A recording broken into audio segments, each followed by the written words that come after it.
What is going on? Welcome to the Carolina Panthers rebuild. It's just in case here, and I'm pretty excited to get this thing started. I'm not like everybody else who's got thousands and thousands and thousands and thousands and millions of subscribers. I just got a few. I would like more, so if you're new to the channel, please subscribe. But I asked a few people that I know. I said what team I should do, and I got a few different teams, and I looked at the Panthers, which was one of the choices, and they seemed pretty interesting. I liked them. I never really played with the Panthers, ever.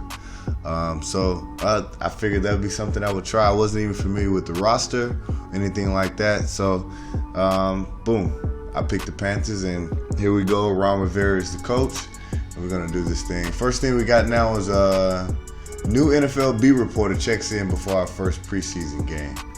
All right, let's see what she said. Hey, Taylor Bennett says, Coach Rivera, I'm Taylor Bennett. I've been assigned to cover you in the Carolina Panthers this season. I just wanted to introduce myself. I hope your team stays healthy this preseason. I'll be checking in with you later. Good luck. All right, so she's going to be my reporter. I guess she's going to be hooking me up with some stuff during the season. Oh, wow, it's a lot of stuff going on. One of the team leaders want to talk to me. Coach Rivera, before we get too far into the preseason, I just wanted to offer my 2 cents. I think we should get our rookies as much playing time as possible in this preseason, especially if they had hidden development. Cool, I'm with that. I know that. I know what development traits are. All right. Okay, Greg, I appreciate your insight.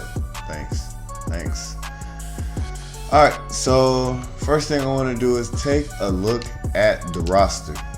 All right, take a look at the roster. All right, starting at quarterback, of course, we got Cam Newton. He is our captain here on the offensive side of the ball. He's our quarterback. He's our guy that's going to do things. And normally when people start rebuilds, they start off a rebuild with like a brand new quarterback, or a quarterback that you're going to get rid of and you're not going to stay with, or like somebody that's super good, Drew Brees, Tom Brady, Aaron Rodgers. But I'm starting off with Cam Newton, and quite possibly I can stick with him throughout the duration of this franchise until he retires or whatever. It's very interesting to see that. Looking at the running back position, we got Christian McCaffrey backing him up. You got Cameron Artis-Payne, Jordan Scarlett, and the undrafted rookie Evander Holyfield's son, Elijah Holyfield. All right, fullback Alex Armah. Wide receivers, there's a lot here. Got DJ Moore, got Curtis Samuel, Torrey Smith, Chris Hogan, Jarius Wright, Aldrick Robinson, Jaden Mickens, Terry Godwin II, Rashad Ross, and DeAndre White. All right, so we obviously know 1, 2, 3, 4, 5 here is going to make the roster, and quite possibly Aldrick Robinson at number 6. But a lot of times you want to have a return guy as that last wide receiver. So that's going to go into deciding who I keep on the team moving forward. At tight end, we got Greg Olsen. Of course, he's getting old, so we might need to find a replacement for him. Maybe we already have one in Ian Thomas. We'll see. You also have Chris Manhertz. Sounds Russian. German. Sounds German. Jason Vanderland. Tamarick Hemingway. Yeah, Ethan Wolf. I don't know any of these guys. JJ Jansen. He's probably a lone snapper. I'll bet my money on that. All right, so we got Greg Olsen, super fast, really athletic, been doing this thing for a while, but eventually we're going to have to find a replacement. If not, we're going to roll with Ian Thomas and develop him into the replacement. At left tackle, you got Darrell Williams, who they just signed, and they also have Greg Little. Now, I've been doing some research on the Panthers. Apparently, Darrell Williams got hurt last year, and he's just coming back, and he's playing left tackle. But they're also thinking of playing him at left guard because the left guard position is so untalented. You got Greg Van Roten there, who played most of the season last year there. Taylor Hearn, who's a practice squad player who came up and played some there at left guard. But from what I've seen, Darrell Williams is going to probably play some left guard, and Greg Little is what they plan to start at left tackle, so we'll see what we do there. At center, you got Matt Paradis, who they brought over after losing Ryan Khalil, but then doesn't really matter because Khalil just came out of retirement as he's going to the Jets. Tyler Lawson here is the backup center. At guards, you got Trey Turner, and you got this guy Dennis Daly, who was drafted, don't know when, but they're playing him at every single position on the offensive line except for center. So we're gonna stick him here at guard because that's where they have him on their unofficial depth chart for the preseason. So that's where I stuck him at. At tackle, we got Tyler Moton. Backing them up is Dylan Gordon and Kofi Amichia. I hope I said that right. There's nothing really special here, although Tyler Moton is a good tackle to build around to have. You don't have to look for another tackle moving forward. And he's a star dev, so how about that? All right. At left end, we got Jerry McCoy, who came over on a 1-year deal from the Tampa Bay Buccaneers. That's going to be great, you know, with this 3-4 scheme that they just moved into. At at right end, you got Kawan Short. He's moving over there to the side. Don't really know much about these guys, Vernon Butler Jr. and Destiny Vail, but that's the backups. At defensive tackle, you got Don Terry Poe, big man. Hopefully he doesn't drop down too much with regression. He's 29 right now, but yeah, we'll see. We'll probably look at replacing him at some point in time quickly through the draft. At left outside linebacker, you got Mario Addison and Brian Burns. And as you see, Mario Addison's 31 years old with 79 speed and is a trade candidate immediately. Looking at, he is normal depth. He's a speed rusher. And going to his contract, this is what, for me, this is what's important. He's in the last year of his deal. He's got 1 year remaining. So even though there's a cap penalty of $4.79 million, that's only going to last for this season. So I can trade him and move on from him. So I would like your opinion. I'm going to sign a free agent and I'm going to make a trade. What should I do as far as Mario Addison? Should he be my trade guy? Should I trade him and get something else? Obviously, Brian Burns is going to play. But if I don't trade him, then I would probably trade Bruce Irvin. He would probably also be on there. But Bruce Irvin, 86 speed. He fits the 3-4 scheme to a T. So he seems like he would fit. And Mario Addison seems like the odd man out. Natural defensive end, a 4-3 end. We get him into a 4-3 scheme, get him traded, and get him moved on to where he can help a team. Going to the middle linebacker, Shaq Thompson is crazy. Coming in from safety, moving him to weak side linebacker when he got there. And now he's playing Mike linebacker in a 3-4 scheme, him and Luke Kuechly. Crazy there to watch how he's developed over time. Yeah, he's only 25, so he's got a lot of room to grow, and that's probably going to be the future at middle linebacker there. Some young guys here. Hopefully, if these guys do get hurt, these young guys can step in and make some plays. And as we'll go back over here to right outside linebacker, I think this was Christian Millie, drafted out of Alabama, I think in the 4th round. So opportunity for him to develop a little bit of playing time as he gets better during the year. And when Bruce Irvin's gone, maybe he can just fill that role.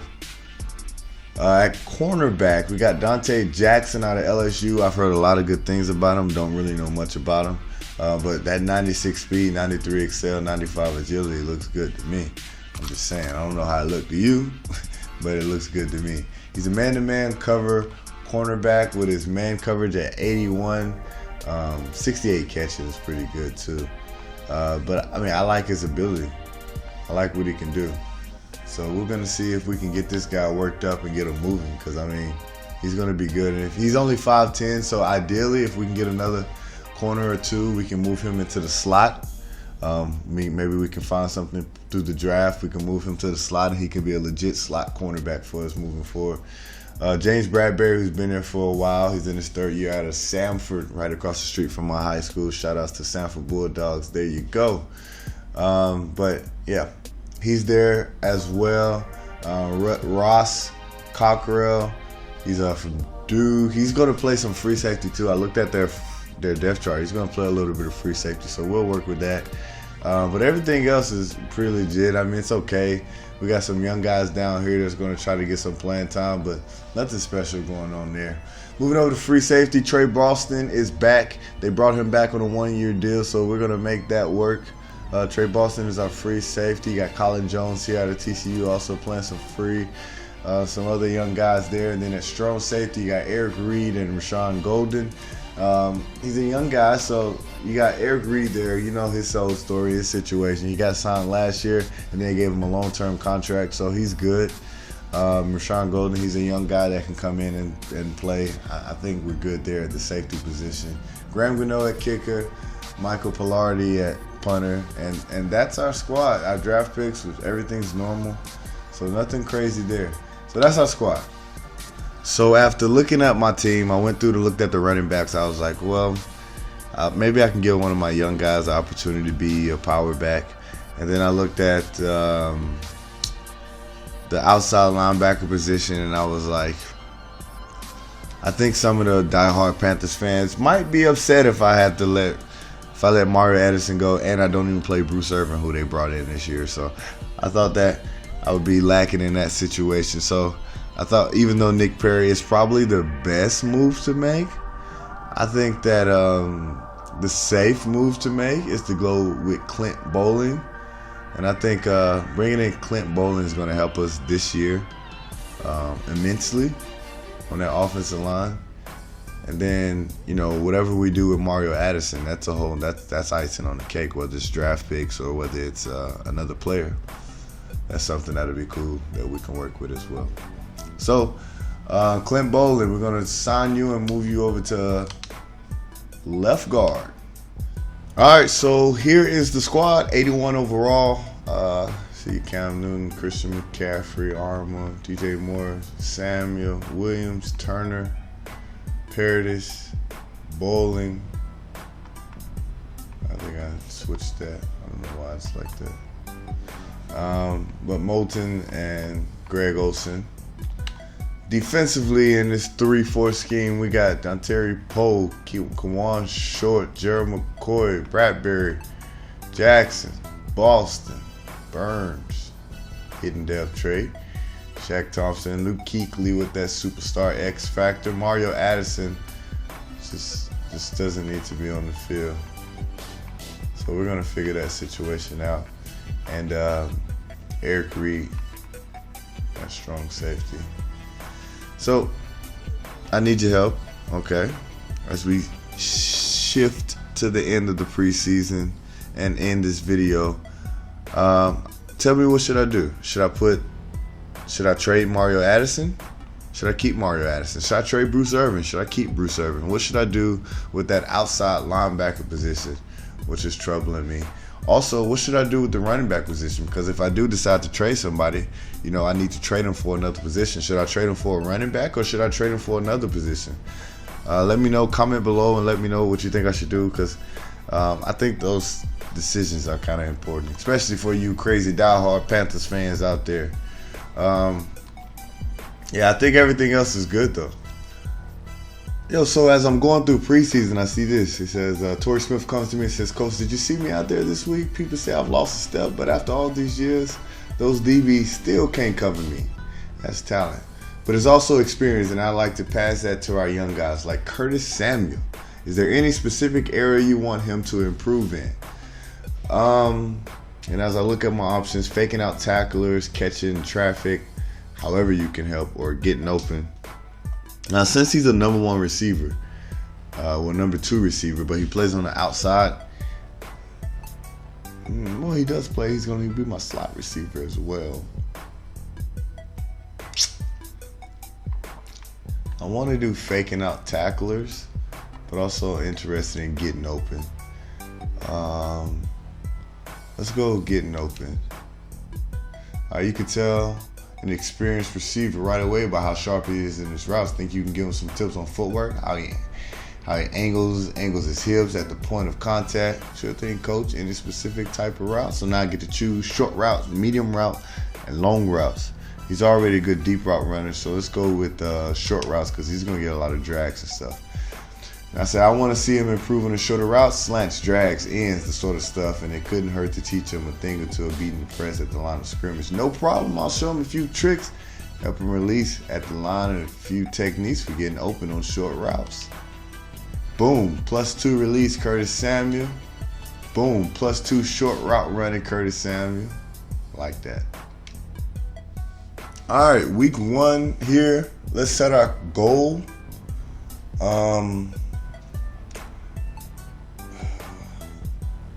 Who I got in my division? The Falcons, the Saints. Okay, Saints are probably the best team in the division. Let's go make the playoffs. I don't want to go for 7.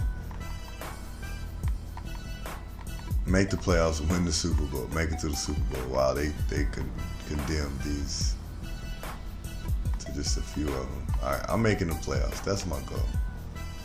All right, well, we are here, week 1. All right, our first game will be against the LA Rams, but we get to play at home. All right, so if you made it this far, thank you for watching. Next episode, we will take care of the first game of the season. I'm really excited about that. Finally get to play with the Carolina Panthers, this team that I was told was supposed to be really good. So thanks for watching, and it's just in case.